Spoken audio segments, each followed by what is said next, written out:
Oh, good morning and welcome to today's live show. We are going to go through the daily expected moves and start up just a little bit early because I was not able to put out a video last night. We did have a solid little discussion about what is going on over with that Jerome Powell yesterday, right? Jerome Powell's speech yesterday, what's going on overall, keeping rates the same, but ending up saying, hey, we are going to start to tighten up on our QT. We're going to start to slow down on that QT starting on April 1st. So very interesting, and people will read into that. They're really reducing it there, and that's something to pay attention to.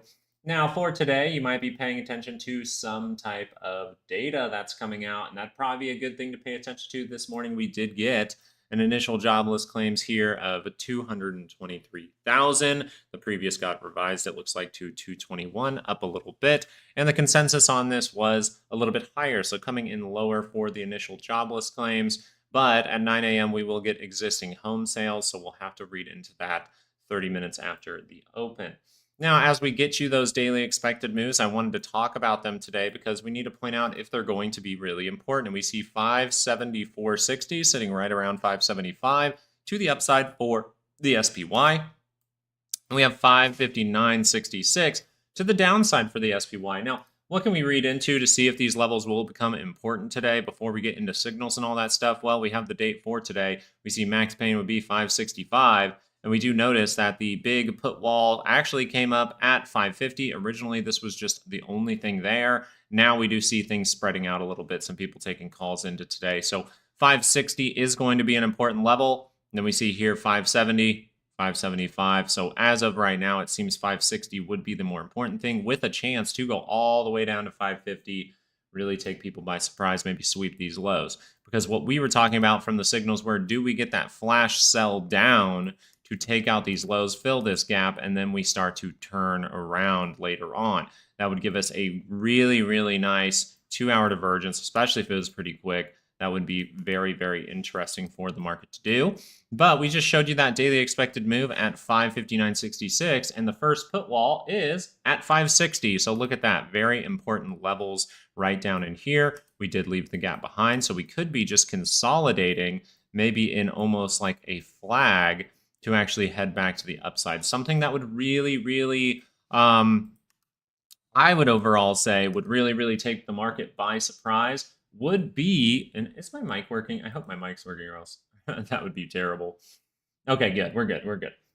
So one thing that I was paying attention to that would be very interesting is if we end the week, we end on Friday at higher levels. The reason that I think that that would be very interesting is because when we pull up tomorrow's expiration, tomorrow's OPEX, it's a big freaking day. Look at the bearishness that is coming in here. Look at the bearishness. You have bearishness from 580. Look at that 580. So my goodness, 580 would disrupt everything because you have the major call above that. You have it sitting on the next highest call level. And this is the second highest put level, where if it ended at 580, those people probably wouldn't make money. And 530, these people lose, these people lose, these people lose, these people lose, these people lose, these people lose, with maybe a couple of little winners in these areas for the calls. But you see how if we would get some kind of big upward move on Friday, it would really ruin all of this, and it could start some kind of squeeze. So I don't know. A lot of the time with OPEX, usually things have to like expire, meaning more likely it's like Wall Street has the positions, those expire or exercise or whatever they want to do. And then we actually see this thing start to base out on Monday and Tuesday. That's how I've seen it throughout the history of my trading. But I'm going to be aware of this because that would take all people off guard. It would be a huge thing. And tomorrow we don't get any kind of news. So maybe that news tomorrow would be, as far as Friday goes, maybe that news would be unexpected. That would be very interesting. So we'll see what the implied volatility is going into tomorrow. Thank you guys for joining the live stream this morning. We did go over just a couple of quick things, and we're going to get into something that I see as maybe the most important signal to be watching. And I think if you're a bull, you're really hoping that fails. If it does not fail, you are very likely going to go down to 550 if that thing continues to take off. I wonder if someone in chat can point it out to me. It's not, I'll tell you a hint. It's not a price, it's a reading. Who can point it out for me? It's not a price, it's a reading. There it is. Duranto coming in right away with it. Volatility. Look at the 2-hour. This is something we were talking about over on Rumble. Hey, a 2-hour divergence down by that level of 20. We see it on the MACD. We see that it is holding very flat, if not slightly down on the RSI. So it doesn't mean this is like the best signal in the world, but this would be a signal that could see some kind of spike here in volatility, and that might be what they want to achieve today. Maybe we look at the housing information we get at 9 a.m. Well, 9 a.m. my time, but 30 minutes after the open for everyone out there. And this is something I would really have on my radar. If you want this to fail, you really want this 30-minute to curl down very soon. And guess what? Even if the 30-minute curls down, doesn't mean it's over. You could get that 30-minute to curl down, that could curl back up if it holds a divergence. You're at a time where that 550 seems like a very concentrated level, so you want to be aware of the volatility being able to reverse around. If you really want to get bullish, then this probably has to curl down on a 30-minute and then just keep going and then get those little reactions to keep heading in that downward direction. But right now, you do have a 2-hour divergence. I would keep this very heavily on your radar for the day, because this, reversing to the upside, getting back above the 5, is exactly how the SPY is going to end up, going down towards 550. We may hit 550. Exactly, Ben. So, Ben, you're just bringing up the quad witching. Exactly. That's why we kind of showed how much there is. I mean, if you want to prove why quad witching is so important, all you have to do is look at the data, and you look at this amount. Total OI, okay? Total OI, I think you guys can see that on the stream. Total OI is 5.7 million, okay? 5.7 million. If you just blow this up to the next week, let's look at that 5.7 million, boom, not even a million. So you can see how there's like over 5 times, maybe 6, maybe 7 times the amount of money being circulated this Friday than maybe next Friday. So you gotta be open to some craziness happening on Friday. And I think, was it Ben? Ben, did you mention that? Ben, I think you're perfectly fine to mention that 550, and that's why we're showing the concentration of those puts down in these areas.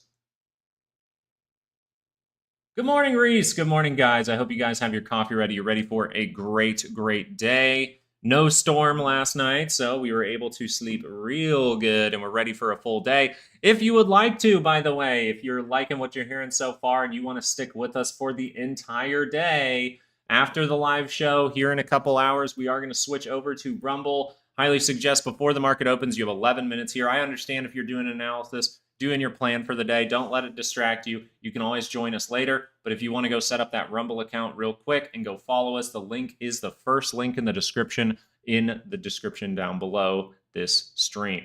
Okay, we've had some pretty good times over there. It's been pretty fun. We watched Jerome Powell yesterday. I talked about some points, I was more so looking at it from an informative perspective. The main thing we need to be paying attention to is what they're doing with QT. And April 1st looks like they're going to be doing some reduction.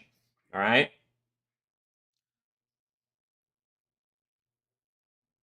So these streams will go all day today. Don't miss out on the all day streams, okay? All day today over on Rumble after the morning stream here on YouTube, and then we will have all day stream tomorrow. OpEx could be a great day to stick around with us. I'm just going to tell you, we have 200 people over there. Don't be missing out, all right? But we do need to be paying attention, so we're going to be there all day. This is why I did it this week. I felt like this week was important. I wanted to give back to you guys, and I know switching platforms can be lame. So in order to be like, hey, I appreciate you guys a lot, I am putting myself through 12-hour days over here. I am going to have a full technical analysis video later on YouTube going into OpEx after hours tonight, and tomorrow morning we'll start right back up again. And then next week, we're going to be just doing those closing streams over on Rumble. So make sure you have notifications on. I believe you have to go into your account settings to do so. We're just going to leave that up until the open. We have open in 9 minutes. If anyone's seeing something interesting, well, we're seeing interesting things across the board. We see that Tesla overall showing, hey, that 2 hours kind of confirming here, but just be open to the 30-minute rotating down and making a reversal signal here. You are getting some lackluster buying. We kind of see this in a lot of areas. We see it almost here for Amazon. We see it almost here for NVIDIA right here, like it wants to dip down one more time. NVIDIA could still, I know it's crazy, but NVIDIA could still dip all the way down to 108. This is how crazy OpEx can be. Lately, though, I feel like OpEx has been kind of relatively flat. Like it just kind of stays flat and screws over everyone. So that would be interesting to me. Some good ones were Meta, very, very nice here for the 30-minute to reject. If we actually need to go make that divergence on the MACD, that would be fantastic. That's perfectly fine with me. Get down to these levels, actually make that divergence on the MACD very visible. Right now, you just have that on the RSI and a rejection divergence for your MACD. Google really saw a flush, really saw a build back. Now, this is important for Google to actually get some V kind of shape here. A little bit of a big drop, but hey, that's buying up pretty good. I'm sure the volume's kind of descending, but I'll check on that later. So now you're in that area where the MACD positioning is suggesting, hey, we reacted to the good level. Can we base out in some way in these areas without having to go all the way down to the lows? That's what it's saying. It's still saying there is a risk of going to test these lows, but right now that is a lower probability. The 2-hour chart here we can see has confirmed up. I highly, highly, highly, highly, highly, highly doubt that Google is going to reverse back down on this 2-hour, but it is something that you want to be aware of because crazy things can happen tomorrow. You want to be paying attention to your risk, make sure you have a plan for it. Maybe the hourly chart would be more your friend here. Oh, did I accidentally leave the door open? My bad. Apple saw, just again, holding the flagging, and you see how easily Apple is a great look. Apple is a great look now because it's just this gradual upward move. You get that flash sell that brings you down. Everyone loses their mind and says Apple is garbage, and then it just turns around and actually shows you the divergence. If I was late, if I didn't have anything, if I was still skeptical about buying something, I totally get it. You have your plans for if you need to manage your trade. If I was just like, hey, I'm looking for something that looks a little bit less confusing at this point. If Apple does this and then curls back up, this signal would be very good. So this would be one to keep your eye on at this point. It can cause a daily reaction, potentially to get all the way to 236.36. The other thing that we need to talk about right before the open is if we do get some kind of squeeze over the next, let's say it starts in the next couple of weeks, maybe goes on for a little bit of time. The strength of the squeeze will be very, very important. If that squeeze is some kind of, maybe we head down and then we rip higher, well, we're still at risk of lower highs. And if you recall, down at lower levels, we can point out kind of in the bear market when we were experiencing this kind of volatility, look at this moment right here. If we are below the 200, maybe we do need to make that kind of divergence before we can see that big move to the upside. So just be aware that the first squeeze could be a fake squeeze, but if we see enough strength from it, if we can take back that 50 and really get above, I think it was, where were we really wanting to get above? I believe it was 592 if I'm not mistaken. But if we look right here, I really like this 598.50. If we get above that, I think you're just safe to say this thing could leak out for a long time. Now, if that move is just a blast off that just goes to all-time highs, aka we see no forms of consolidation on the way up, I would be very cautious because if we go up really fast, we can go down really fast, all right? So if you're more so leaning towards like, hey, we're going to crash this year, but we might take our time all the way to October, actually, you'd be more so inclined for this type of scenario right here. But that would take you outside of a monthly move. Maybe in March, right? We see how that daily move could take you up into these areas. So we'll see. But there's a lot to read into once we actually do see that squeeze. We're going to be paying attention to our weekly expected moves next week. If we do start to see some good upside and see if that fails, I would say a failure right around this level here of 585 would be very interesting. And that most likely would be the area where you can curl down and make the daily divergence. So we'll be watching out for it. Thank you guys for being here. The market is about to open up in 4 minutes. Let's make sure you have those daily expected moves on your chart. I am going to replace the Rumble sign. That's right. Come join us on Rumble. We're going to remind you towards the end of the stream, but come join us on Rumble after YouTube. We are going to be streaming there for the rest of the day. So I wanted to take this off, and what I'm going to do is I'm actually just going to replace the picture because I want to show you guys, I want you guys to make sure you have the daily expected moves for the SPY and the Qs and the SPX. Make sure this thing, can you guys see that? Is that big enough? No, I'm just playing with you. There you go. So now you have that down there in the bottom right corner. You can now see the levels. Whichever chart we're on, hey, you can see the levels there. Does the monthly for the SPY apply to the QQQ as well? Yes, the monthlies are different, okay? They will be different. And this makes sense, right? If I'm trading the SPY, I'm not trading the Qs. So I can't use SPY's option data to figure out stuff for the Qs. Now we can read into if they're similar. We can read into if one is lower than the other, right? Then the SPY can go down lower. The Qs could go down lower, whichever scenario it is. But right now the Qs are at theirs. They've been a little bit stronger towards it. The SPY has really lost it. So this is the area where the Q's monthly expected moves are. Those monthly expected moves, 537. Look at that. We could rip all the way to 537.89. That'd be crazy. And I'd be a little bit worried about that if that happened, but it would have to show me good structure. 578.45 though, you're sitting right on it. You keep trying to break above it, which is great. But you're also looking at this 2 hour again and going, hey, that gap's there. Okay. Yeah, for the day, that would be surprising, but who's to say that this can't happen? Flash outside of that, see that 2 hour divergence form, come back up, maybe even get the higher low because that weekly moves a little bit deeper. The gap fill a little bit up here, right? More space here. So we're aware that it can go all the way down like this and make that divergence though. We can see some crazy stuff, but we need to see this stuff actually confirming, right? We need to see the 2 hour confirm down and then make sure that nothing's going wrong with that, right? If the 2 hour turns down, but that 30-minute curls back up, ooh, you can see positivity. This is when you're building the base, everything is very back and forth, back and forth, back and forth. Once you actually see that base released, maybe you get one retest and then you're off to the races. So I think you're at a time where you're very close to seeing a resolution with everything that we've seen over the past month. You have not been above the 5-day moving average since February 19th, and now you're above the 5-day moving average, and you even saw one time where you used it as support, which is usually a good sign that you could see bullishness come in. But the risk of this 2 hour turning down, the look of this MACD is just making me go, I cannot ignore 550.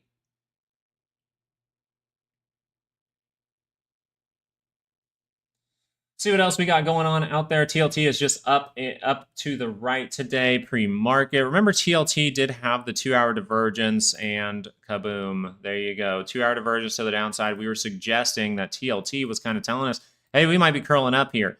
Now, this would really want to see a strong move. This would really want to see a strong move, to be totally honest. But this could be some kind of trap, all right? We'll watch for if this is going to turn back around. But at this moment, we might want to look at monthly expected moves and things like that to see TLT and be like, hey, are we getting frothy here? Not really. Okay, what about the weekly? Are we getting kind of frothy on the weekly side? Yes, you are. So at this moment, you're getting frothy on it, but this could be a time with an event like FOMC where things are shifting a little bit. But we do see TLT heading in the upward direction, perfectly fine with us, right? People will like the fact that yields are coming down more than if they were spiking. So I think the main thing is, are we going to see them do some kind of trap before the week ends? Is that trap just going to be today? Are we going to see some craziness? Are we going to get some Trump tariff short news or something like that? And then tomorrow, man, there's just nothing for tomorrow. So tomorrow would be a great day for us to actually see some random news, right? Maybe it's Ukraine, Russia. I actually have no idea what the news could be.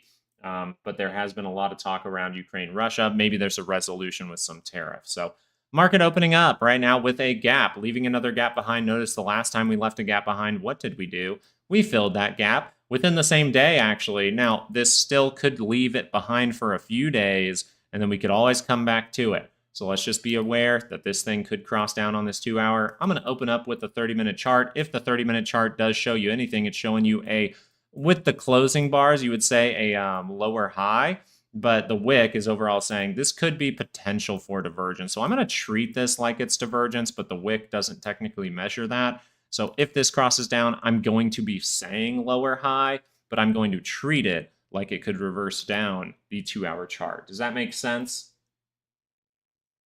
I'm looking at VIX closely. If it breaks the 5, yeah. Oakland. Who said thing? Open group. If they rip us down into the 550 level today, do you guys think we will dump further on Friday? No. Obviously, Lucas' expected move doesn't call for 550 today, so it sounds like it's more like we hit this. Well, if you hit 550, that would be the range. Okay, this is the goal that could be achieved by hitting 550, Oakland. All right, the goal that could be achieved. Notice that you are pointing out correctly, it would be unexpected. What do people do when they see something unexpected happen? They make stupid or hasty decisions. What would be a bad decision to make if we came down to these areas? It would be opening short positions. And I already told you guys that I went through some of those YouTube channels that I don't trust, and they all were saying, or at least most of them, I only checked on 3 that I kind of was just like, I don't even know these guys, but I want to look. I look through some of their videos. I go, okay, they get things wrong, and then they act like they get things right afterwards. Okay, here we go. Right there. You know where they said that they would double down on shorts and reopen all of their short positions if this low gets taken out? It could be the perfect time to do something unexpected that makes people make dumb decisions outside of 68% zones. Now, we still won't make a dumb decision by just buying this while it's pointing down, but we'll realize if that confirms back up, if this goes like, well, on the 2-hour, right? If that 2-hour creates that divergence and curls back up, that's where we make a decision, right? We're still not going to be hasty ourselves and say, oh, yes, we have to be right. Now, market, prove to me that you're going to go back in that 68% zone, right? We're saying, okay, go back, right? Turn back up, see a big buyer come in, turn back up like you're at least going to go back into that zone. Give me a signal that suggests that, and then I will make the decision, okay? That would be on the 2-hour chart. I know I have the 30-minute up, but I don't want to switch back and forth too much. But Oakland, that's some good stuff there. I like it. Level tomorrow, perhaps in the final hour of the day. So yeah, we'll be looking at the daily expected moves for tomorrow. I wonder what the volatility will be for Opex, man. We can see some rips and dips and all kinds of tips. MUS earnings after the bell. It's at the top end of its trend. Yeah, I don't like to look at things with earnings. I mean, unless it has a golden setup and it's there, that would be cool. But I do not like to play earnings. It's kind of a 50-50 flip. It's not my deal. Any chart ideas, anybody? AEVA had earnings last night. It's 2.8 proc up. It's going to get wild. Looking to buy a house. Anyone have any idea on average what interest rates are currently? My brother would have that information for you. I believe they're sitting around, if I had to, I think it's like 6 point. Actually, I think we can look up the mortgage rate. Let me look up the mortgage rate on my other charts real quick. I think you can just I think there's a chart for it. Yeah, 30-year US mortgage. I don't know if it updates all the time, but it looks like it is sitting right now at 6.65. You can just type mortgage up here, 6.65. Now, I would want to double check with actual MLOs, people who can give loans, make sure that's the rate you can have and things like that. But I know my brother has been suggesting to people, everyone buying points to get the rate lower. He's more so suggesting like, hey, find a good rate that you're comfortable with. And then if those rates do end up dropping, right, which most likely they will, especially by 2026, those rates are going to be down most likely. Well, then, okay, you can refi at that point. You don't have to spend that money up front. It's kind of like you have a crappy rate for a couple of months or a few, like 6 to 12 months. And then after that, you're going to be able to not pay that $3,000 and end up refining anyway. And then you'll save yourself potentially 30, 40, 50,000 based on the percentages of these rates.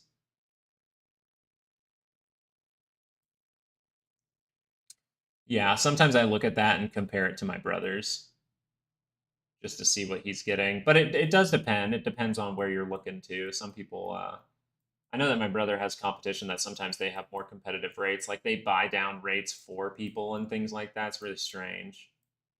I'm pretty sure slightly illegal, but oh my God, I am not typing well. There we go. And boom. We're at for the day. Looking good, looking good. Of course, the SPY bounces. Well, it does have that unfinished business gap. Right, little AR-15. Of course it bounces. Yeah, it's been very back and forth. Let's see what's it on it. I was just seeing what's it on average. Yeah, right now I think it's been kind of moving between that 6.5 to about 7.1%. My brother sent me my brother has some information that gets sent to him. That's like they get it for being MLOs. And he'll send it to me every once in a while and be like, what do you think? So it's fun to look at that stuff. He has a rates guy who he was like, can I trust this guy? I read through it and I was like, Probably. I mean, he's being very open to most scenarios. But overall, it seemed like good info. So, final destroyer. Hopefully, you were here and you saw that we mentioned that you do have different levels, different numbers, different percentages for those monthly expected moves when comparing it between the SPY and the Qs. Okay, it's not going to be exactly the same. There's money orders going into SPY. There's money going over into the Qs, and that can cause different positions to be taken, but they will be similar in some ways. Yeah, Kid Curtis. I know that's maybe not exactly what you're asking, but there is a chart for it. Isn't that great? We love when there's a chart for it. You have to see when that's updated too, though, right? I believe that only forms on weekly charts. So you might get just like one reading every week. That can be very different, like today. So your MLOs and people like that, they'd have more real-time data because there's updates every single morning, I believe. Looking around the clock here, we see Tesla dropping down. Remember, for that 30-minute divergence, we still have that gap left behind. Very interesting there. GJT had a great move and then gave up the complete move. DJT, very important to look at this 2-hour chart. I know that was a big move up, but where is the 2-hour chart? Had divergence down in the buy zone. We can always go make a triple one. Whenever volatility is high, you always want to be aware if that 2 hours crossing, then this would technically be failing. And maybe this needs to taper off a little bit. Maybe we do need to see some kind of flash move down that does create that steep divergence on the MACD and RSI for DJT. But everything looks like it's getting close. Getting closer, getting closer. Even AMC might go dip down on that 2-hour, and then we could see that 2-hour reverse back around. It did leave that gap behind. GME, I believe, had the not-so-good signals. 30-minute divergence did call this 2-hour move, able to go positive, so that's a good thing. We see that from the MACD, but is it safe right now? Not necessarily. It is saying lower high or higher low is possible. We have earnings coming down next week, I believe. And if it wanted to, it could make that sort of double bottom, right? Give us that good signal that says, yes, this is going to turn to the upside and has a high probability to turn up the daily chart. Would be very interesting to do that right before earnings. I'm not the happiest with that because earnings a lot of the time just shows GME gets some sporadic price action, but ends up not being that much. Amazon testing the 5. Very nice. VIX. I'm going to go look at some stuff over here. I got to take something real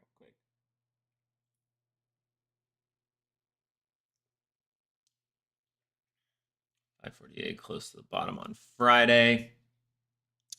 Yeah, it looks like you're $1.50 from 5.48, but I'd really be looking at 5.49, 5.50. Usually you don't want to lose it too much, right? But if they really want to scare people out, I think they want to take out these lows. We'll see. Where's my mouse? Oh, there's my mouse. Sorry. It's actually clicking over here. 2-month out calls on NCLH at 21 strike bike. Let's go look at that short Fridays. Oh, I need an N.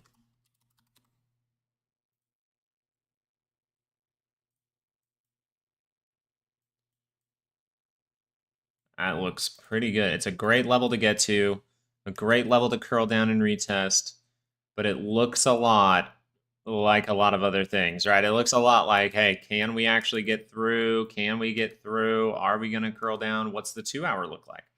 Well, the 2 hours right by that center line. So you have to be aware if the 2 hours by that center line, even if you're above the 5, you lose that 5, you start to lose these levels, you can fill this gap. Now, there is some distance here, right? There's some distance that we've gained back, so that's nice. So be aware this one could set up just a reaction from that level. But if it wanted to, you could see that flash move down, maybe even take out the wick, maybe take out these levels, but you could create that divergence first, right? But overall, this is the moment where you're not seeing this 2-hour curl down. So upside would be the more likely thing according to this 30-minute right now. My question is, what's the plan if that changes? What's the plan if this rotates down? Is this going to be some form of flagging, right? Is this going to hurt my option? Am I going to wait for this to happen again? Or am I going to hold through all this mess because I have longer outdated options, right? Short Fridays. 2-month out. Yeah, 2 months. That's pretty solid. And maybe you just treat it like a, like me, if I was 2 months out, and I see something crazy happen, like the 2-hour flashes down, I can't react very quickly or something like that, I'd just be like, okay, well, if it confirms up again, I got a nice scale in. And my money will probably go twice as far if I just double that position size with the same amount of money I used the first time.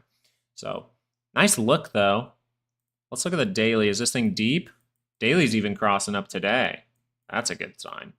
So this looks like a reaction to, yeah, you break through here, you break through here. Maybe a reaction. Eventually, in 2 months, you could end up at 25. That would be nice. The real first breakdown area for the shorter term would be 24. Good morning, BK. Happy positive vibes as usual. You know how it's going. Yeah, JP Morgan still has some more time here, possibly, right? We look at the 2-hour chart. We're going, okay, if that crosses, it could make that higher low. It could make that higher low. This is pretty good, though. That's not necessarily like flagging from the low. That's kind of nice. 30-minute, even if this crossed down, you have no divergence. So at this point, JP Morgan is not necessarily leaning towards going down to those lows. It would be kind of crazy if it did, but it's still possible. As of right now, it's saying, hey, yeah, we're pulling back. We're just going to use that 5. You most likely do need to see this thing break all the way to 246.50. I think that's the next level we really want to get to. Somewhere in this block, right? Then see some kind of consolidation. Then we see if that confirms and heads to the upside. And if all that happens, then everything looks good. And by this time, the daily chart might be curling up. So one more day of positivity. Maybe we get that daily chart to curl up. And we're going to be looking for that follow-through day from the SPY. Anybody know if Trump has a talk or anything today? And we'll look at Tesla. We looked at Tesla a bit ago. Just be aware that this 30-minute could drop down to actually make that divergence, right? Now, the 2-hour did confirm back up. So if we wanted to cut this low, I think you'd want it to be quick. But we know there's some key things right here, right, Patreon members? We know there's some key stuff right there. So if we dip down below that in any way and still have reversal signals, we need to be paying attention because I think Tesla's going to end up getting a 50% rip in the next 2 months. I think this thing will be up 50% in the next 2 months, and I'm thinking about putting money behind it like today, especially if we see another dip down below it, kind of waiting for options expiration to stop. Not a implication for anyone to make those type of decisions. Notice even I am waiting on it because it is such a downward stock. It really has crashed by like 57, 58% at this point, 55%. So I'm really making sure that this is going to get out of this range, right? It's really been stuck. It's kind of been stuck 252. Okay, then you go down to 220. So 250, 220, 252, 220. That's why I'm like, I better see a great signal to take it. A 30-minute divergence here might make me make a decision, though. So we'll keep an eye on it. 30-minute right here, testing the 5, rejects off, comes down to lower levels, cuts the low, takes everyone's stops, turns back around. That'd be pretty quick, though. Home sales can really make a difference now, and home sales are, right? Wait, was it existing home sales? Now I got to double check. I feel like we got housing data yesterday, too. Sorry. Yeah, existing home sales in 15 minutes.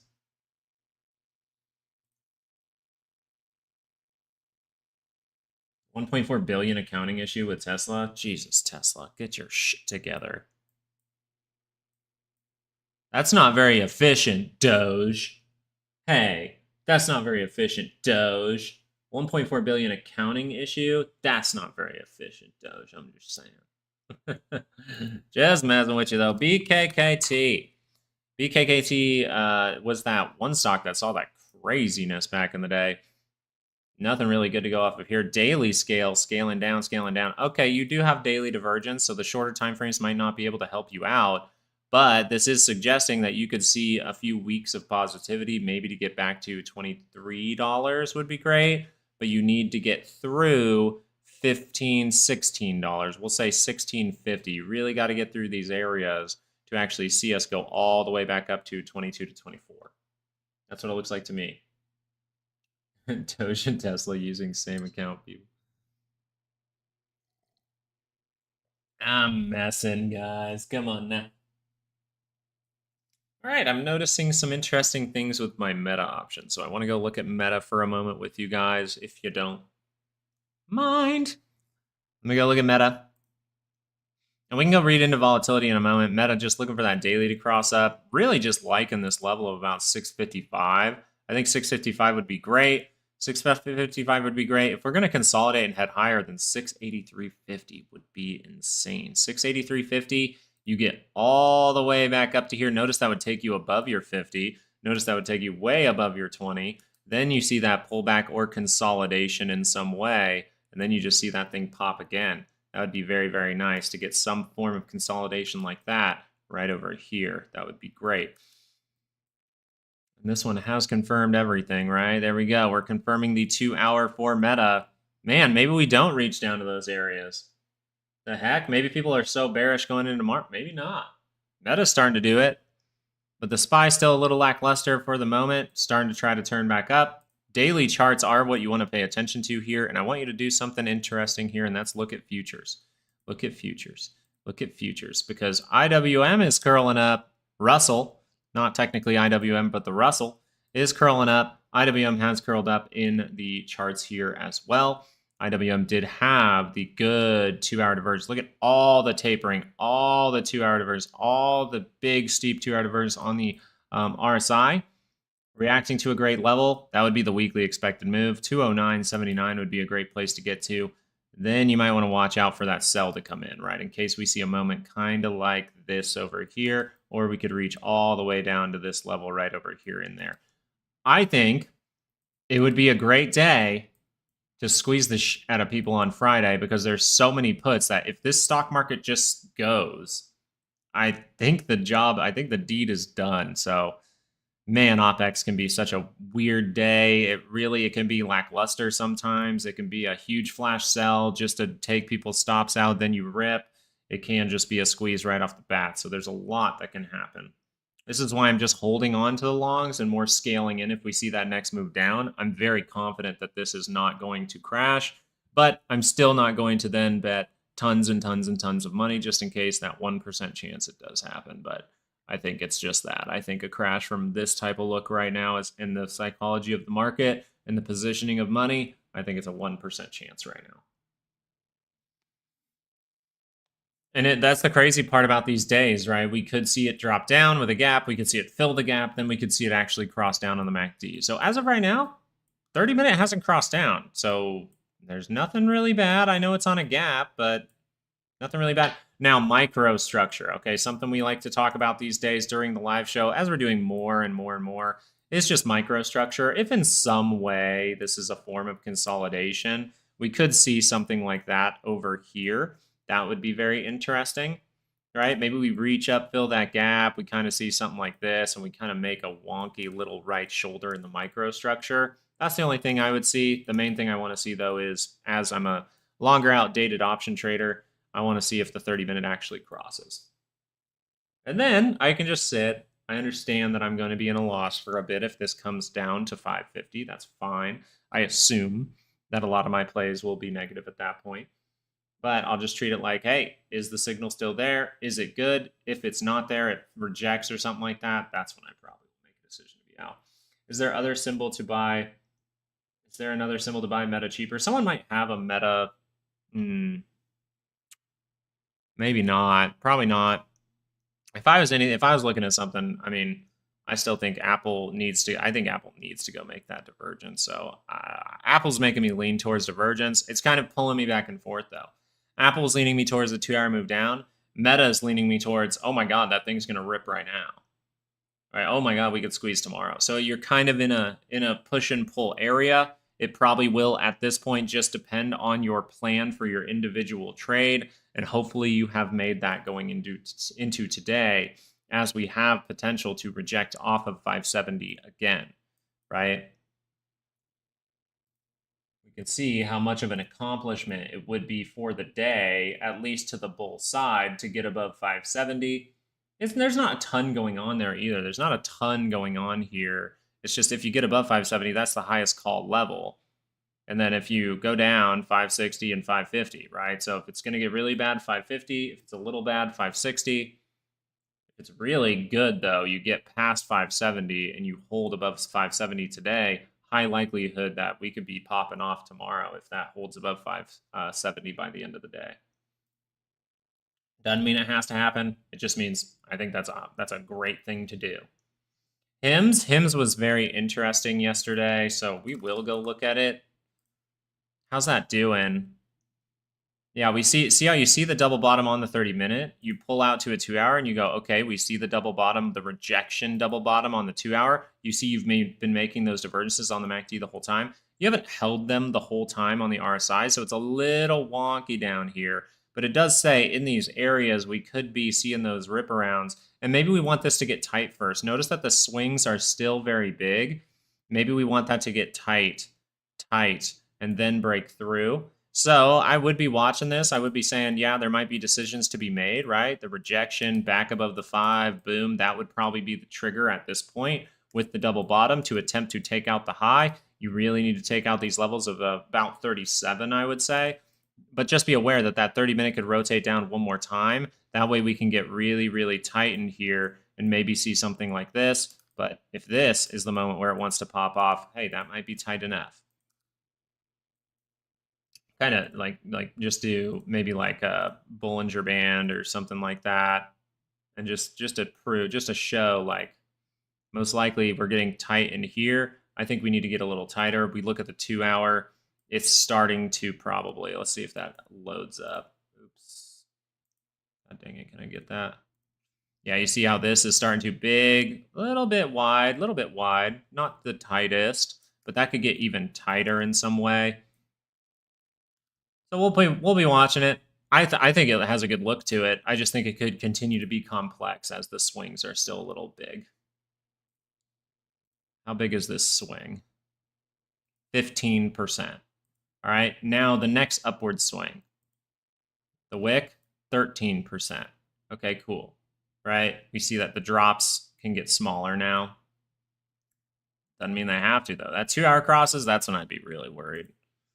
And make sure that that's curling back up. Right now, we're not curling down, we're curling up. So is this scenario going to take place, or is this the perfect area to get to consolidate to head higher? The structure looks pretty decent here. Even the retest of yesterday at that 5 was fan-freaking-tastic. I saw even some great people that I really respect, not even they were thinking this would happen. A lot of them were still thinking, hey, we're either going to do this or see the major sell. Nobody was really paying attention to this, so that's fantastic. I'm glad we're mentioning these type of things. We talk about coin. Coin, again, is mainly going to be just, hey, what do I see there? Do I have good basis? Hey, we see a good base. We see that trying to be a higher low. We're trying to break through the key area. 195 probably would be the safest. 2-hour did have that divergence, and it did confirm. Right over here, actually. And you went for the dip down, but you didn't cut that low. You didn't sweep the low, so that's just a 30-minute pullback overall. And then you see that 2-hour turn back around. So here's going to be, is the daily curling up today?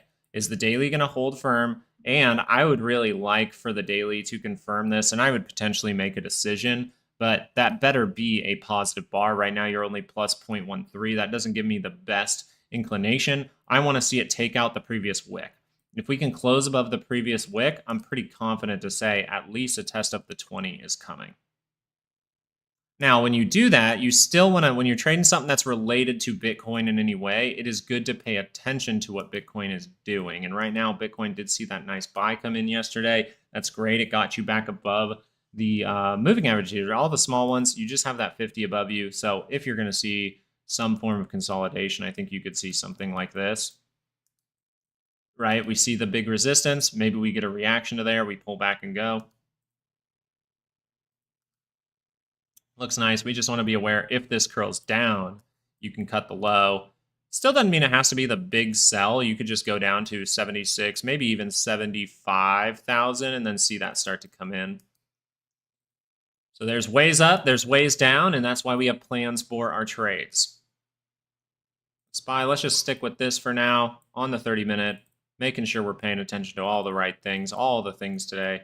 It's a crazy week, so my goodness, the analysis has been crazy, and we've been doing it all day, every day. Hopefully you guys have been enjoying it. If you have been enjoying Rumble, please type it in the chat so some people might have some confidence to come over there.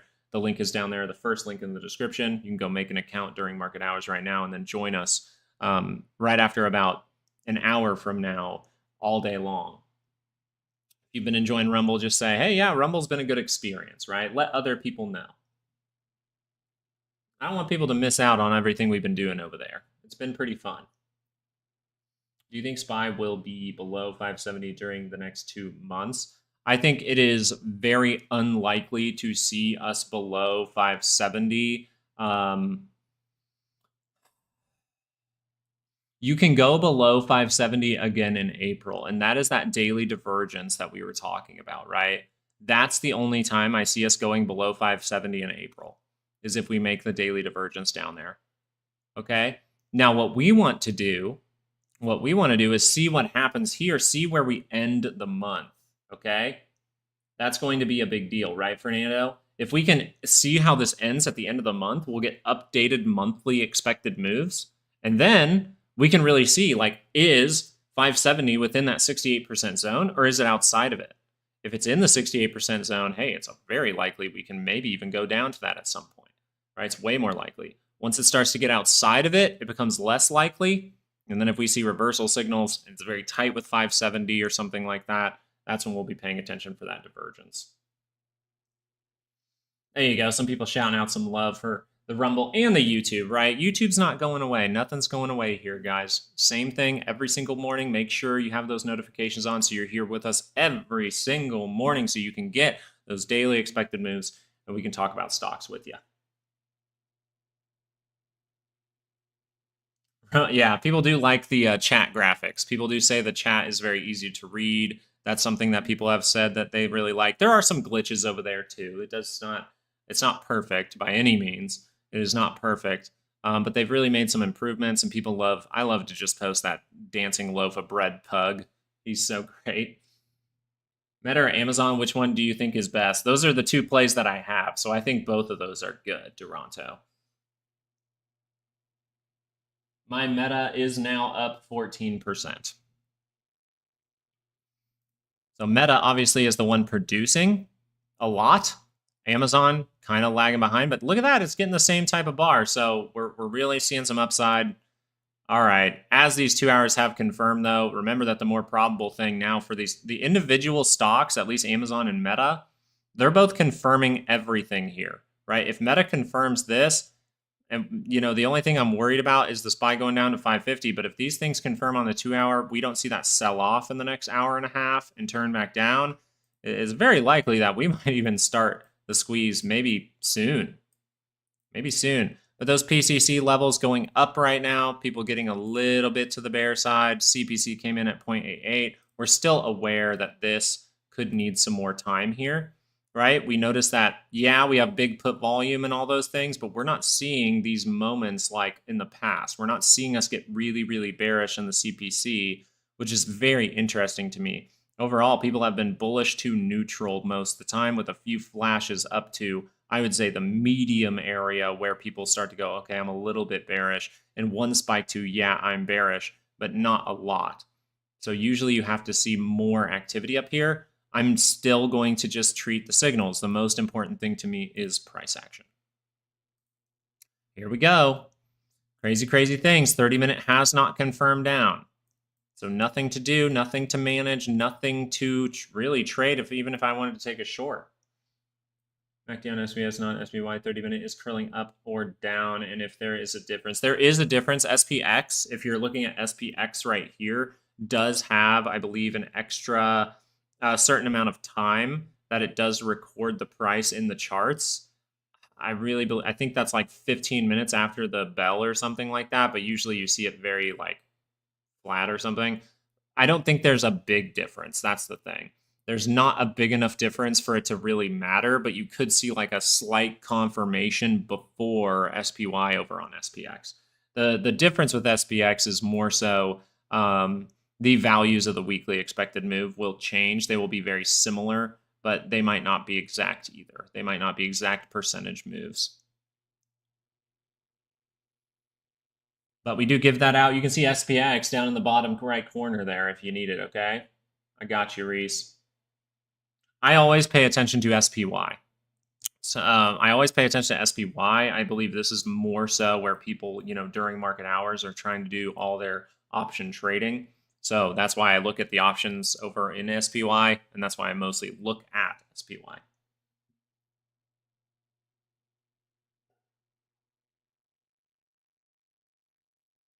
Mike, thank you so much for the compliment. I appreciate you coming in and saying that. That means a lot to me, man. It makes me feel good. I hope that I'm overall being helpful for you, and I'm going to be helpful for you with Google. We have not looked at Google too much today.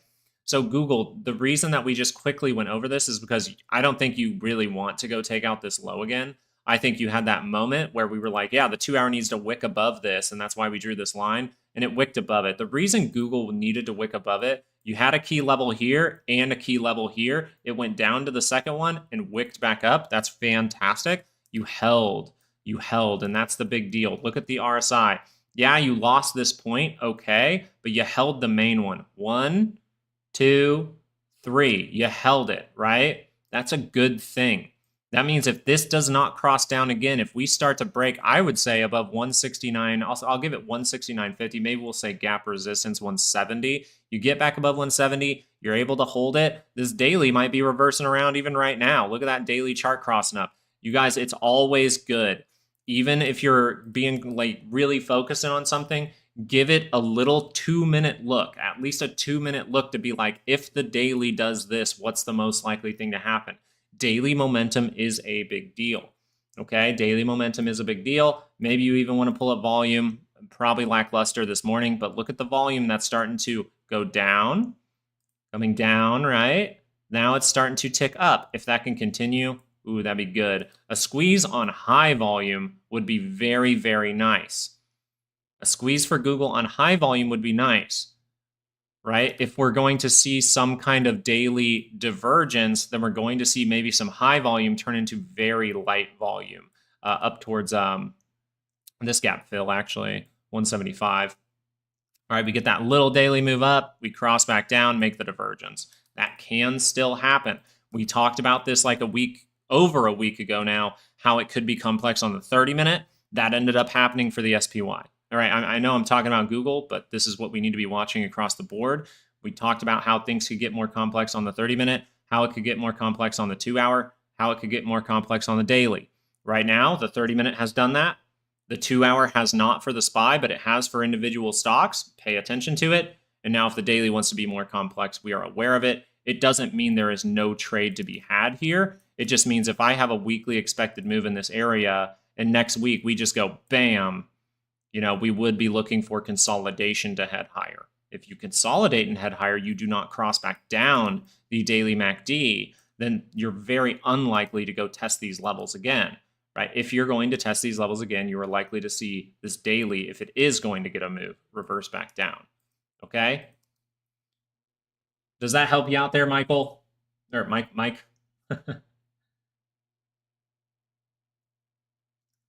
VIX has not broken the divergence yet. Very good. Thank you for reminding me to check on the volatility. Thank you, guys. See, this is why I like the community. You guys are keeping me on my toes. The 2 hour divergence, is this violating for the volatility right now? Right now it is crossing down. You have an hour left for that. Let's look at the 30-minute, right? What likes to reverse around 2 hour charts? I like to look at a 30-minute. I like to see if a little divergence pops up here for the 30-minute. If this would happen, then this might be a gap, right? A gap. Then we come fill the gap. Then we see that resistance come in again, right? That's what this would overall say if that's able to curl up.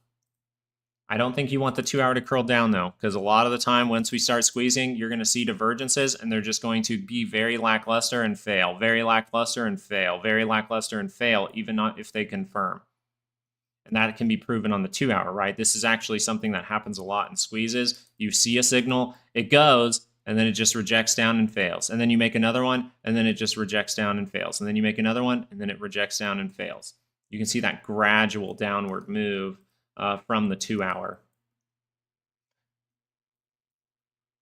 I'm trying to see if we have an example. Yeah, we kind of have an example almost here. Now this was a little bit bigger, but it's kind of like big drop, little reversal. Oh, big drop, little reversal right in here. Oh, right. When's the last time we popped this hard? Let's see. Yeah, see, this one was just like a bottom. That was crazy. So, yeah, we're watching it. Thank you for keeping my eye on it. I appreciate you guys mentioning some things. That way my head stays on a swivel. There's a lot to pay attention to.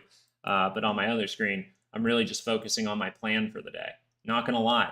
On my other screen, I'm not clicking around a bunch. I'm just like, hey, what are the 2 stocks I need to pay attention to? Meta, Amazon, right? Those are my trades. Meta, Amazon, what are they doing right now? They look fantastic. They're doing fantastic things. Please, Tesla to the moon. I'm gutted. Missed my take profit pre-market. Unlucky. Hey, that's unlucky. But we'll keep an eye on Tesla over here just a little bit. Nothing too much to be worried about if that 30-minute is not curling down, right? Once this goes like that, it's a lot different. You're really pointing towards that gap, right? You could do something like whoop, whoop, whoop in the micros.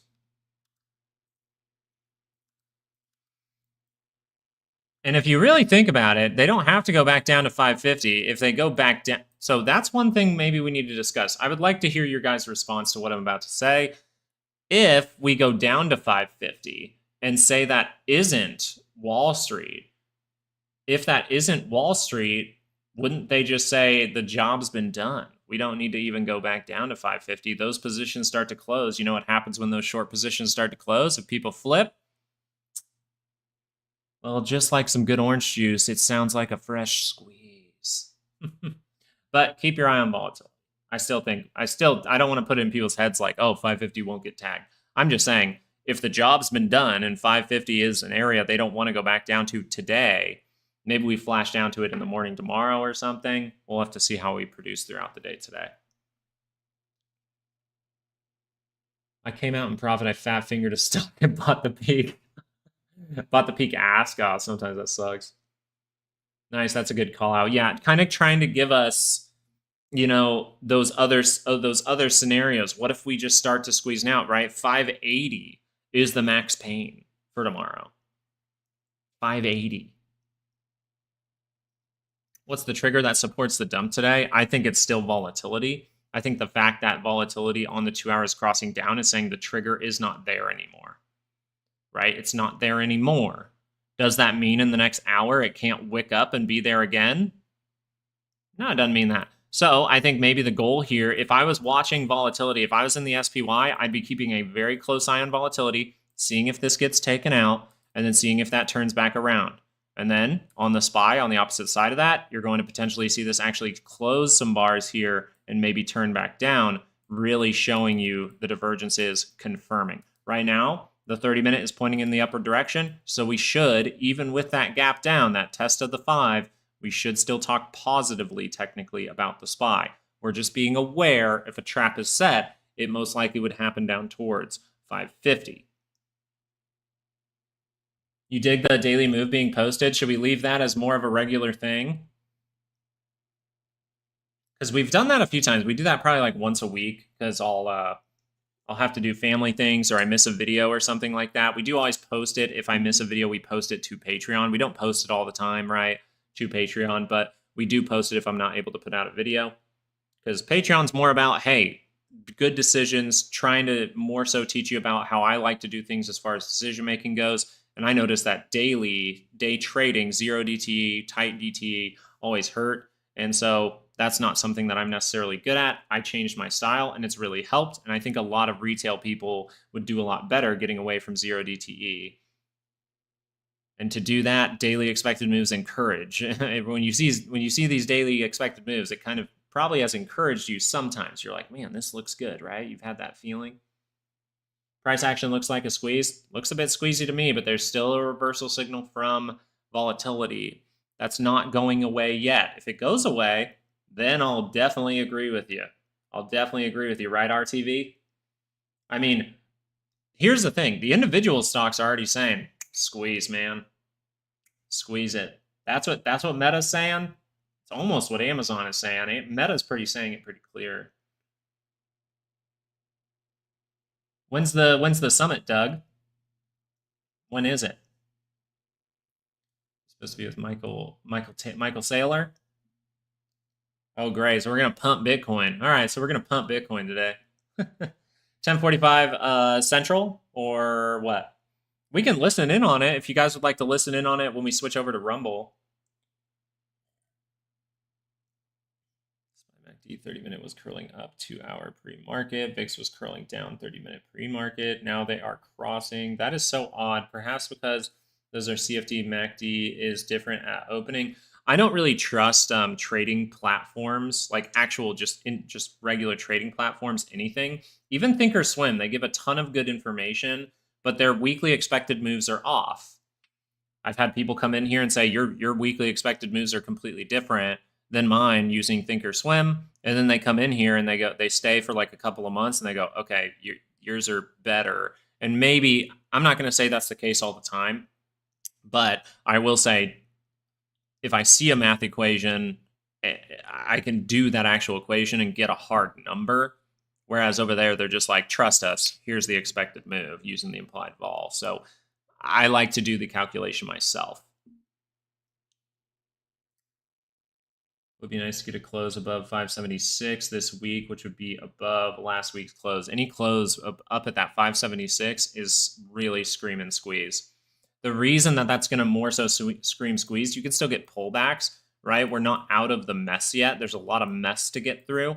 That's why I want to squeeze through it. But if we get to these levels, you can still see, hey, that could even extend, right? We could go fill a gap and then see that resistance come in and then turn right back up, right? We still have that moment where the 2-hour, if that wants to go extremely positive on its MACD, that's great, but we still can experience pullbacks. Where do we pull back to? Well, we'll have to look at weekly expected moves or daily expected moves next week at that point. But a retest of 570 could be very, very nice.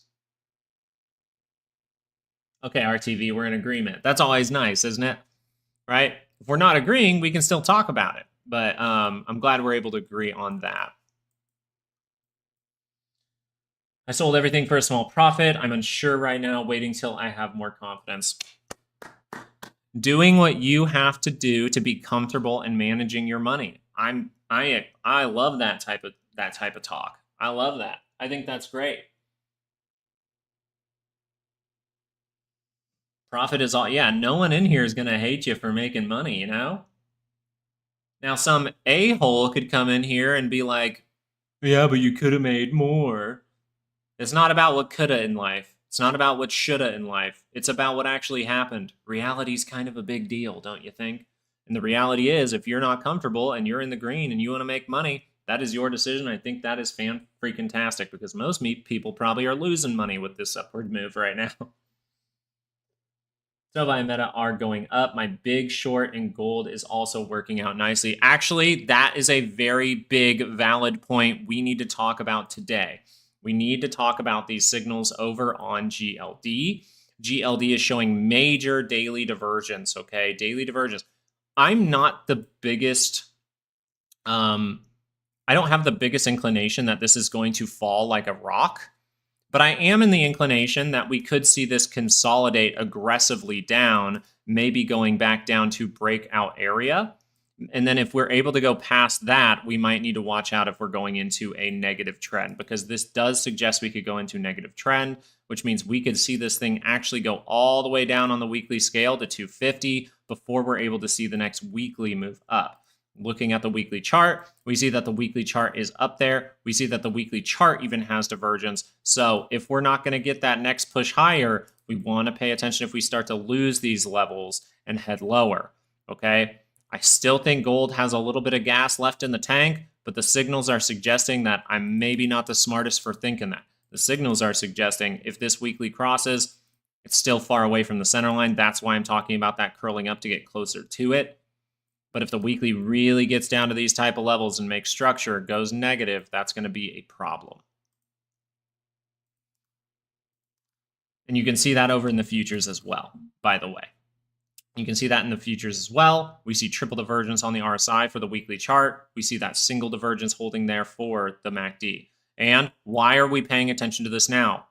Patreon members, Patreon, assemble. We're paying attention because that wick hit a very key level for GLD. Man, I love those levels. God, I love it. I calculate them, I put them out, and I'm just like, here you go. It's fantastic. So what can we read into for GC, say the futures here?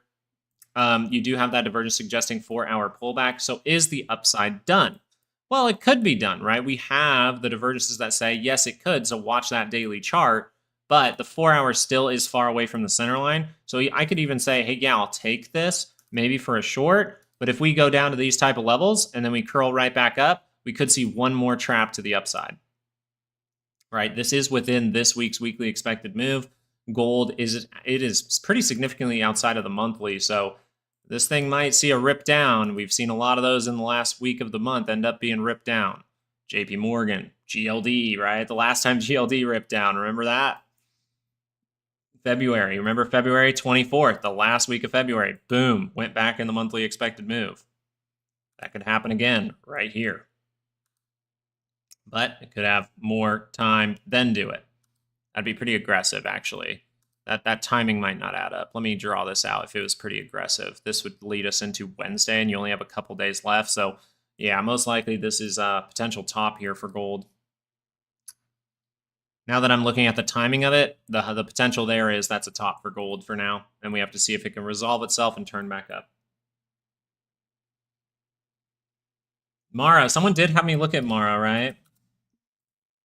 Mara, very, very nice. Very, very nice. Another level, filling the gap, making that divergence, right? What do you think people were here? Do you think people were bullish or bearish as we took out that low? Take the vote. Let's take that vote right now in the chat, right? Do you think that people were bullish or bearish at this low? Like from a retail perspective, do you think people were like, oh man, Mara's going to die off now?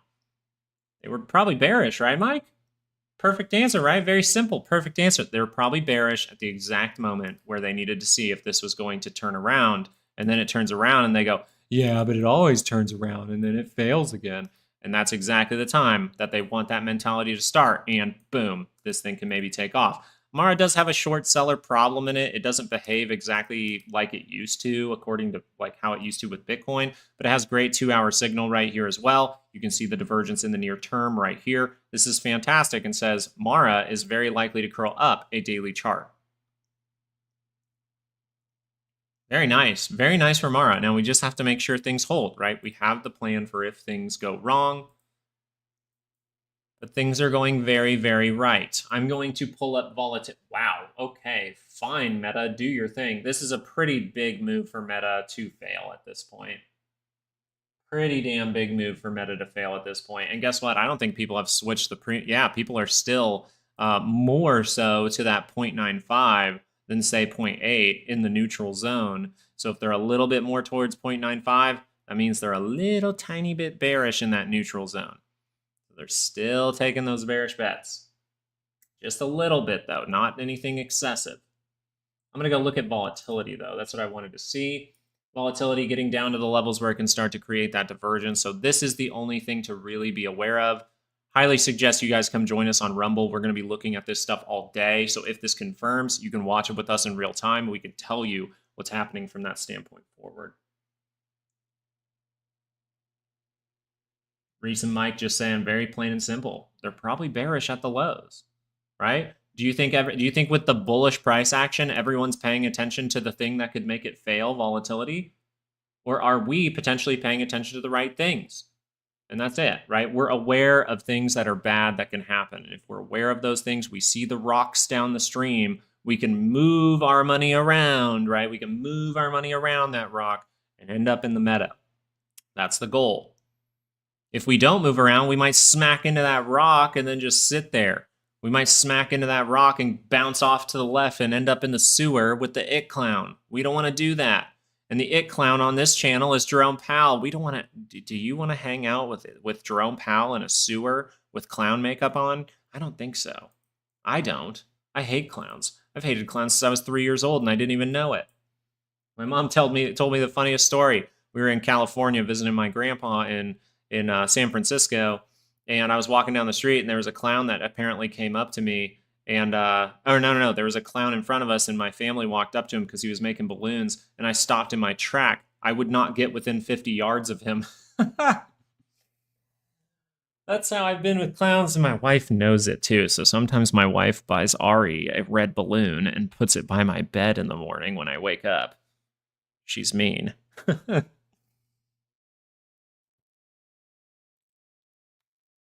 So Trump speaks in about 20 minutes. Cool. Sorry, I know you probably already said this, but FF SPY turns down, what's the support level that you would expect it to bounce off of? So Mike, a good inclination for that kind of question in my chat, if you ever have that question on a daily basis, I'm always going to tell you the hard data move. I'm gonna try my best to, if I tell you what I think, tell you what the data is saying. Right now, what is the data for the day? The daily data you need to pay attention to are these red lines, or what you see in the bottom right corner. These red lines have hard data, and we can prove that by going and looking at the options that this level is very important. So 560, 559.66. So right here, if we turn down. Now, the other level that's important takes us outside of that, which takes us to here, which is right next to the weekly expected move. Okay, so all the time, if you're looking for, hey, where do I think the market would head down if it turned down right now for the day? Right here. By the end of the week, possibly even all the way down to 550. Does that answer your question, Mike? Because a lot of people tell you what they think and feel and believe, and I say that too, but behind that, I always say, okay, but that if that did turn down, I'm mainly going to pay attention to my daily expected move. Yeah. And even if you guys didn't notice, on my charts, I'll show you my SPY charts. I don't know if you noticed this. Did you guys ever notice? On my charts, this is called Lucas's trading layout. I do not use daily expected moves over here. I don't really utilize daily expected moves. Now, I'll read into them. I like to look what they are doing, right? But mainly, I'm just being patient. It really makes me be more patient by not even having these red lines. But to be helpful to the community, I know people don't trade like me, and that's perfectly fine. There's millions of different ways to trade. So we give this information out for free every single day on YouTube. SPY right near the monthly lower implied move. That's right. And we used it as resistance twice now. Maybe the third time's the charm. But there is an opposite signal to that is suggesting there can be a big moment here, right? If this whips back around and the SPY uses 570 again as resistance, that can be a big issue. Let me look at those levels again for today. SPY today. 570 is still the highest call wall. So this is where that call wall can come in. If we can take that back, well, then maybe we start to see some puts covering, or they keep piling on the puts, and we just see the price hold up better, and those people go underwater, underwater, underwater. Those orders start to go away, might release the dragon. Nice, freaking nice for Meta. Oh my goodness. Look at this for Meta for a second. Bam. Just blew past my 598. Just blew past it. This is where I would expect some consolidation.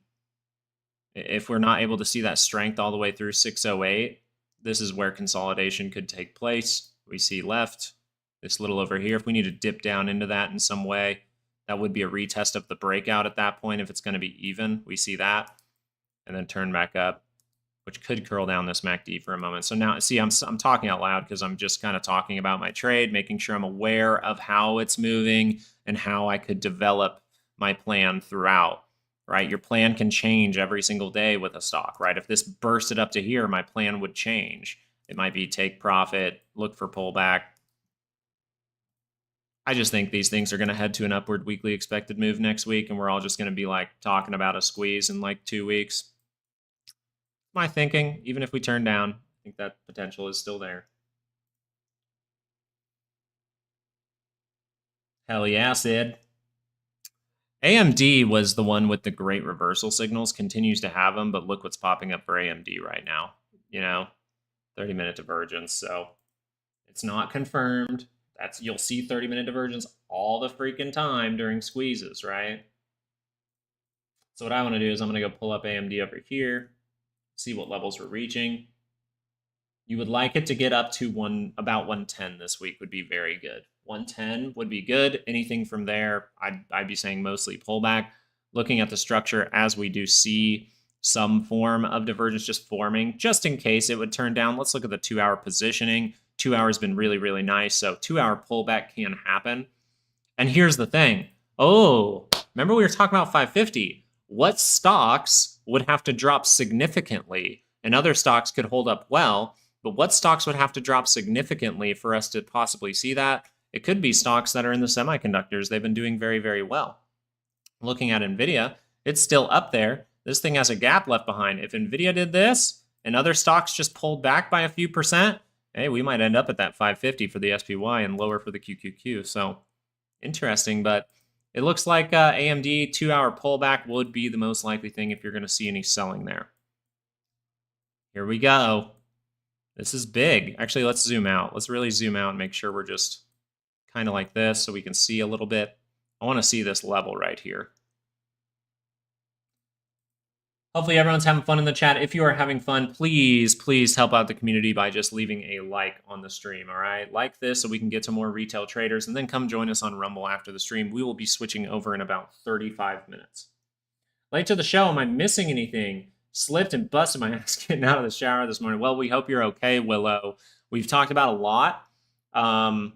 We might double down on that over on Rumble, right? We'll give a fresh standpoint over on Rumble in about 35 minutes, but we're still aware that there's a lot of things. We're running into the call wall now. We have a 30-minute divergence possibly forming on VIX and a 2-hour divergence there as well. So we're aware that this could be the level where people get trapped to the upside. If we burst through this level, then the job might have been done and we might leave that 550 behind or go close it later with the daily complex base we still could create. Isn't that crazy? We have headed low for so long that now we have to be aware of the 30-minute corrective base that we were talking about that could get more complex. That was this right here. It ended up happening. Then a lot of people might have forgot, but we were paying attention to the 2-hour more complex base. All right. Now this moment right here still could be the 2-hour more complex base. All right. We look at that 2-hour by the center line, 30-minute just to prove that, right? Boom. That was the base we were looking for. 2-hour. Now we're looking for, hey, volatility is saying we could do this. So let's watch out in case that does take place. Maybe that happens tomorrow. We'll see. I think craziness can happen tomorrow. So the signal I'd be watching right now, Willow, if I was looking at the SPY, is does the 30-minute confirm down here for VIX? And does the 30-minute just whip right back up? This tight little divergence might mean more than you think. But it's very tight, which is nice. And the 2-hour is technically turning right back down after confirming divergence, which is great. That's a failure at this moment. You have 41 minutes left. This is the thing that I'm paying attention to for risk. If this goes away, we might start that squeeze. 30-minute divergence also for the SPY if we weren't clear about what we were paying attention to right here. This little double top could be the thing. It's like, oh yeah, a lot of people might say cup and handle, but we're paying attention to both sides. If you can break through and hold above 570, I think you're looking pretty good going into. You could even get people closing positions today because tomorrow, I mean, 550s might close today if you end the day above 570. I don't know why. I'm just scared. I'm scared it's Wall Street with those 550s and they might shoot it down there. But Opex, crazy things can happen. Hey, keep going, Meta. Go, go, go. Stop. No wicking. No wicking. MACD says the SPY should blow past 570. Well, yeah, the problem is this divergence would take place not able to get overbought, making the divergence. It's more so, I think, after we get above 570 and we see that we can hold it for the day, right? You have to hold this for the day. Because if you just slowly remain in this area, you slowly take it back, and then you curl down, that still will be there, right? This still will be there. It might get up to that overbought for a moment and just... So, might have some time. Let's just be calm about it, right? Hey, there you go. That's actually a very good thing to say. Who said it? Sid. It's a very good one. I mean, if you're really thinking we're going to get in the monthly move today, you're going, this area right here seems very, very plausible. And if you close there, it can be a good thing.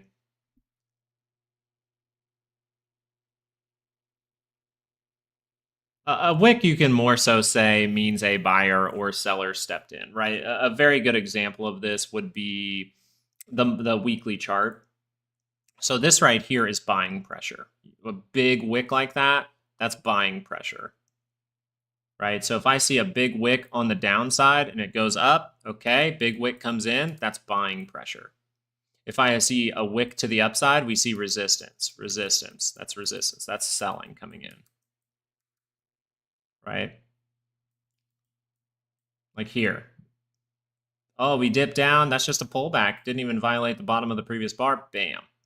That's buying pressure, right? You don't have to read into it more than that, really. You try to read into it more than that, that's perfectly fine. It's just, you know, I don't know if it'll help you a ton.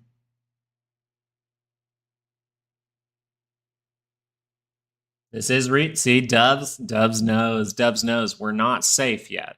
We're not safe yet. Our orders are in, that's fine. If these things curl down, ooh, that might not be fine, right? 570 is the key, is the highest call wall for the day. And volatility has reversal signals.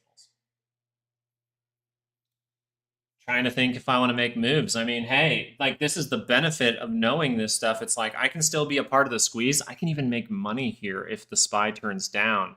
I just really don't want to get rid of Meta at this point. I really don't want to. Really don't want to get rid of Meta because it's looking so good, but it could pull all the way back down to like 587.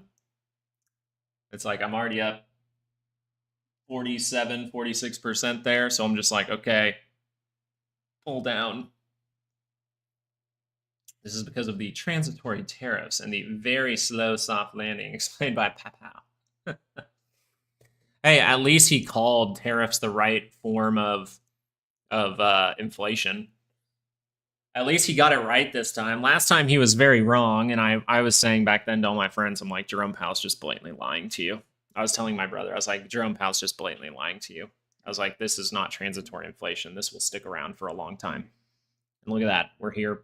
What, after the inflation began, what, 2020? We're here 5 years later. So yeah, real transitory. Got to take profit, I know, and that's why I just I really want to be a part of a squeeze. You know, the plan is, hey, it's a great trade, but it can turn into a magnificent trade if I just chill on it. So I'm paying attention to the back and forth, paying attention to volatility, and then looking at Amazon. It's just not as good, but we saw that nice break. So a lot of the individual stocks are suggesting good things. I think Apple on the 2-hour turning down could drag the market. Nvidia going back down to fill that gap way down here could drag the market. And other semiconductors probably as well. Tesla, I'm thinking about just putting my money where my mouth is if everyone's bearish on Tesla. I'm thinking about it. I'm thinking about it, man.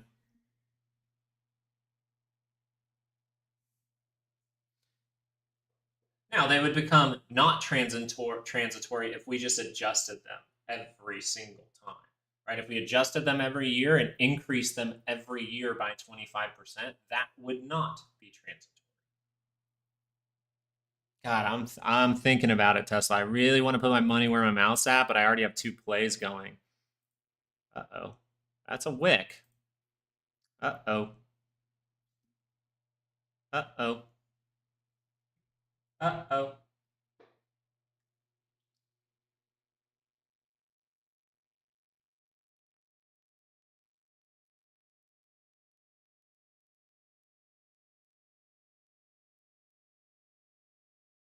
Ricky.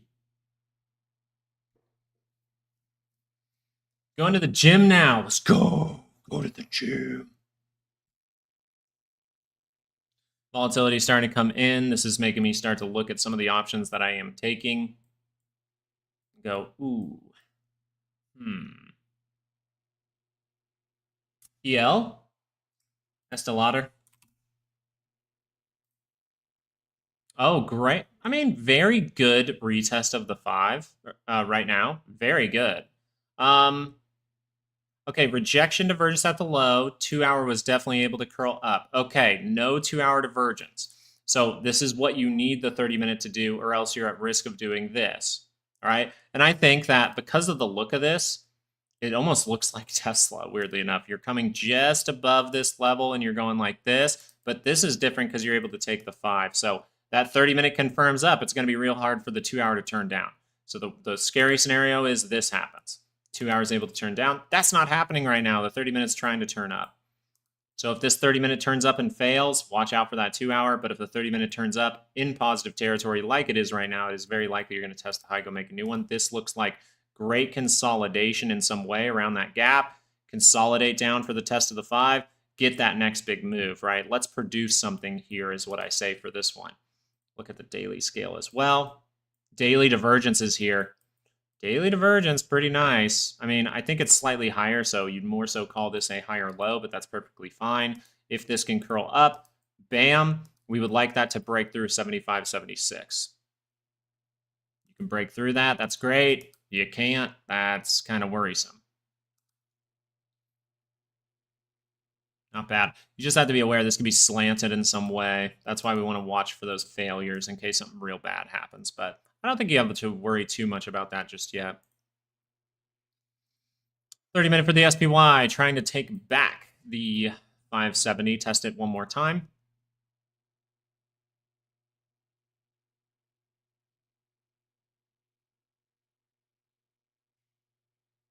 Bounce off 570 and now going to move through soon. Let's hope so. Let's hope so. Because if we don't, I'm slightly thinking maybe Meta's a good enough move that, yeah, I could keep seeing upside move, but maybe I switch that to Tesla, weirdly enough. That would be cool. Question is, do I want to do that?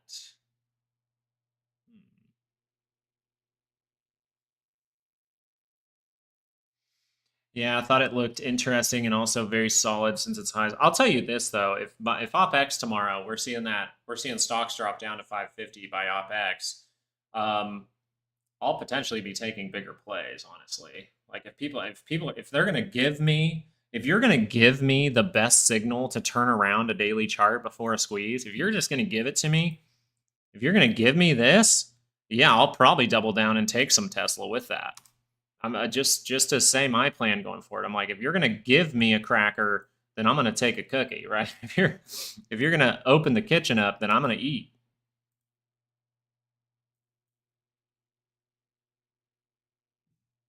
Yep. Yes, Hector. Might be a crazy Friday. A few during 2024, quad witching really was kind of stagnant. I think I'd have to go back and look, but a little bit stagnant. I remember a few times. I do need to pop out for just a second. I need to go talk to my wife for just a split second. I'll be back in 2 minutes. Okay, guys? Be right back. Make sure you get those daily expected moves, okay? Be right back.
Dear Lord, I love that woman. Oh my goodness, I love that woman. Holy crap. I go up there. Oh man, she's amazing. Holy crap. I feel like the luckiest man in the world.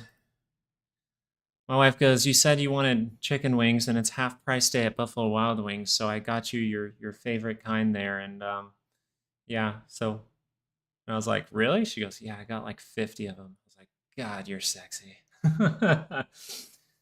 I haven't had Buffalo Wild Wings in like 2 years, but for some reason I've been craving it.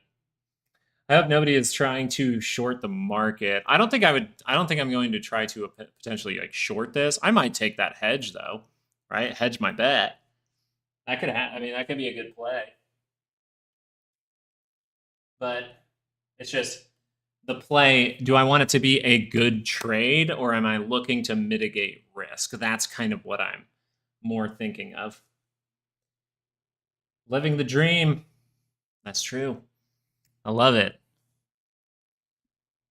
My wife, she was like, "This is I'm getting you Buffalo Wild Wings because you watched The Last Airbender with me." I was like, "Ah, sick. Thank you." Their chicken wing and fry. Girls think that men are so complex, and all they have to do is like buy us food or make us food. Not liking the bearish wedge on the hourly chart. For which one are you saying that on? We're like dogs. We are. We just like to be pet and fed, and then we'll do some work for you. Let me look at this 5-minute. Let's see if we get that hint from the 5-minute. Oh, there it is. Look at that. 5-minute crosses down. 30-minute is likely to see something bad happen. But right now we're trying to break back into that monthly move, so we want to wipe this out. Well, thank you, Fire Nation. We watched the human version is what we watched, and she was upset about it. She was like, they changed everything. They consolidated too much stuff. And I was like, hey, it still was a good show, though.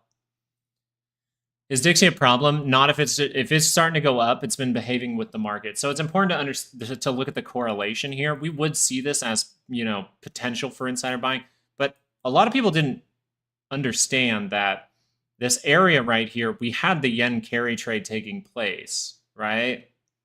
And the yen carry trade back here, look how it followed the market to a T.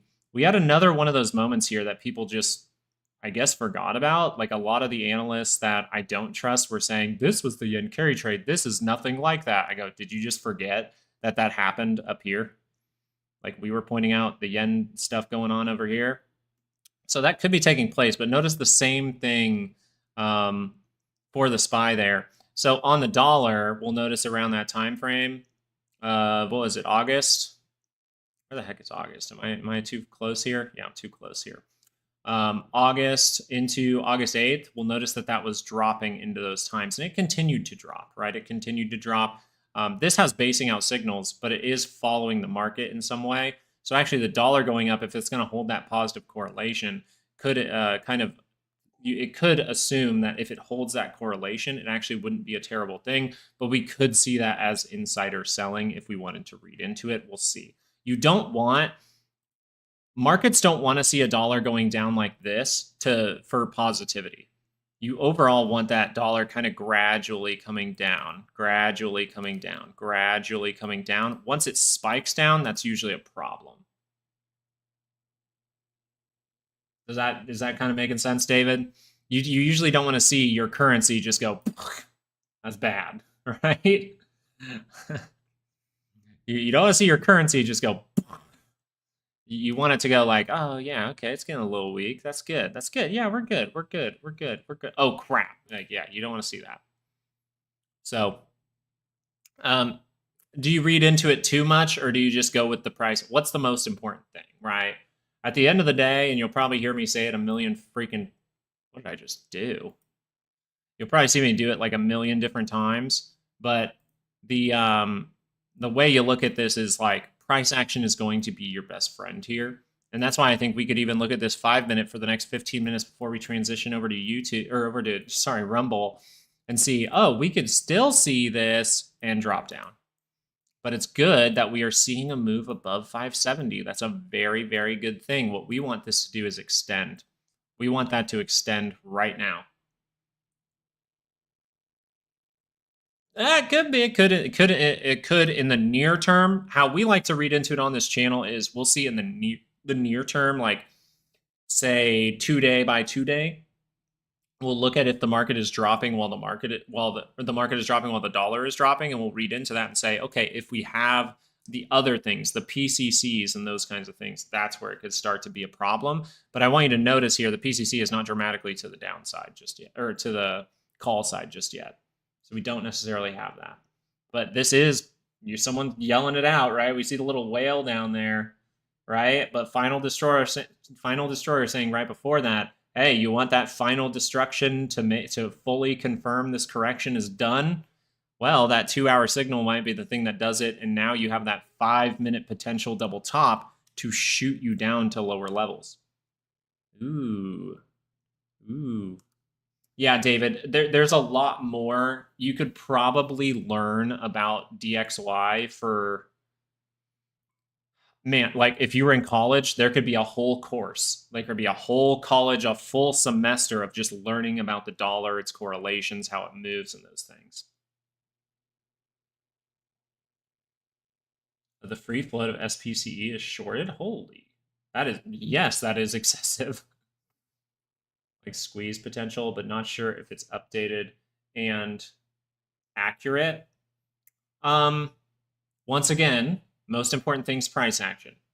Second to that, if you want to see if there's some short sale volume going on, type SPCE short, and it'll say SPCE short sale volume. I like to look at those type of things. But for the most part today, I really want us all focusing on price action as we are potentially forming the base. We'll see potential for divergences here for the 5-minute, 30-minute pullback is very, very likely here, but it's squeezing, right? So if I was in at the lows with the 30-minute divergence, look at that. Oh, this is such a random occurrence for SPCE to go up, right? Except for the fact that you had a 30-minute divergence that went positive and then remained positive, curling up in positive territory the whole time. It's usually not a random occurrence. You'll always figure out, looking back, what you should have been paying attention to. It's just, do you have the balls in real time to pay attention to that in real time and make decisions? That's the thing. You're never going to have a risk-free trade. They should have a course in high school on learning to trade. I actually think they should have a course on money management, budgeting. I think those things are much more important. Once you are able to budget and then you learn simple investment strategy, I think that's overall a better thing, right? I think investing is more for everyone. Trading is not going to be for everyone, right? Now, investing at different time frames can be for different people, right? The daily versus the monthly versus the weekly scale. It's perfectly fine, but you have to teach people those differences, because you can't see a daily signal and then be like, oh yeah, I can hold on to this for 5 years, right? You have to see more of a weekly divergence or a monthly crossing up in positive territory, right, to get those type of investments, in my opinion.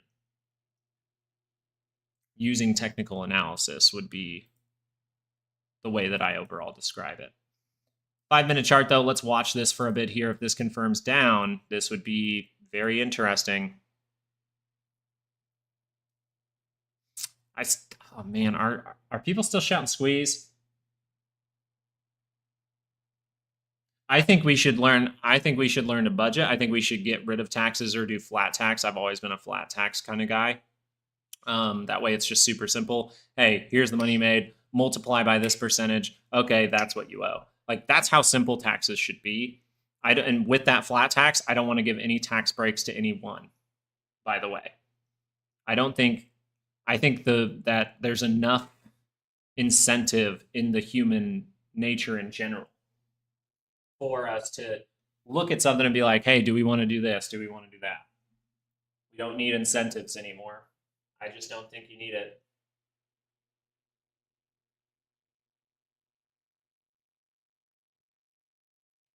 Yo, can this thing like not?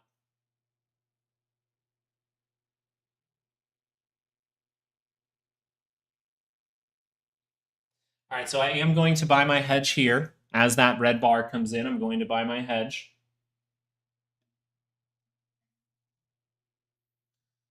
I am only hedging going into Friday, nothing crazy. I am not expecting to make money out of the play, so to keep it nice and cheap, if we're going to see something bad on Friday, I'm pretty confident it will not continue all the way into next Friday. So I'm taking that hedge pretty much right away into tomorrow. Literally, really, really cheap.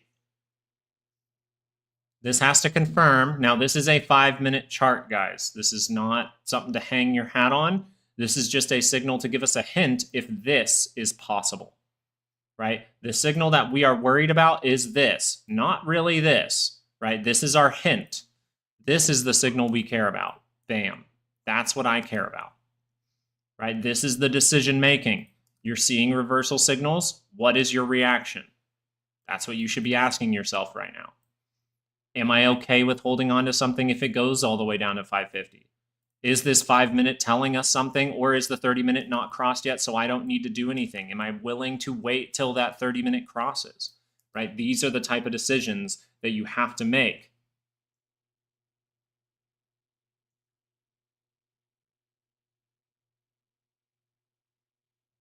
I'm fine with holding on to these puts, Ta.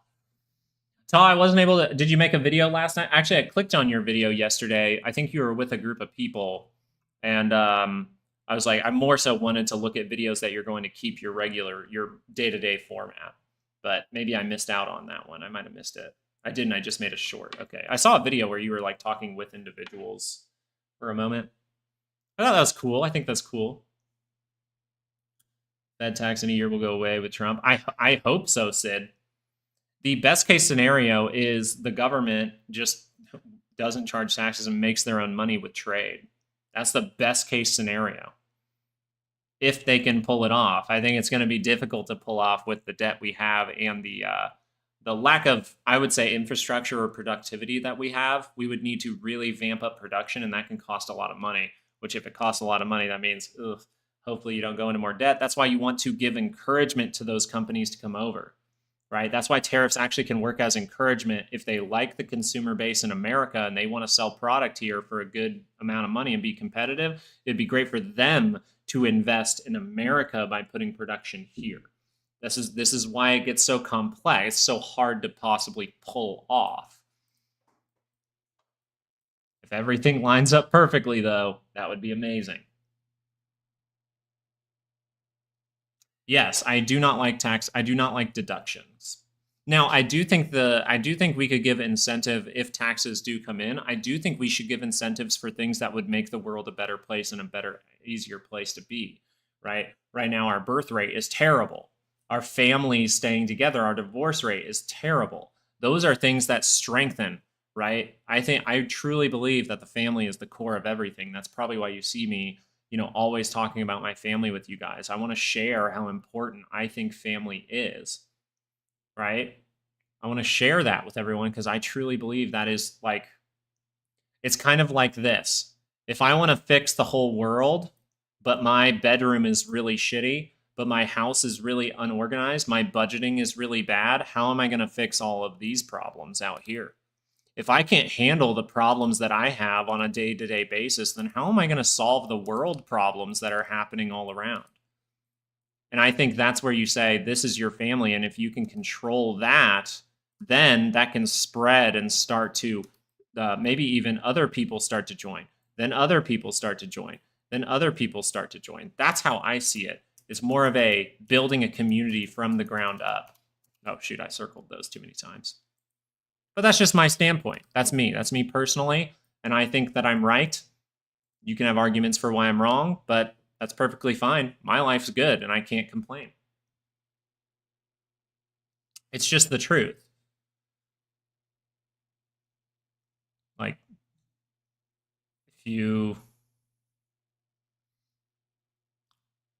if you're unorganized at work, you're most likely very unorganized at home, is how I look into it. And maybe you have a partner that helps you out with that. That's why the family is good. You can have that partnership. It's true though, Ephesians. Tell me that's not the truth. I mean, if you can't handle the dishes at your home, then how are you going to handle global trade? Now, once you get busy enough, you might hire someone to do that for you. But I think it's important to know you don't go from doing your dishes at home to global trade. you don't go from doing dishes at home, in a small place to a CEO. It takes time. And building those habits are something that we talk about on this channel. And I think it's a good thing. All right, 5 minute. How does this fail? How do we get tricked here?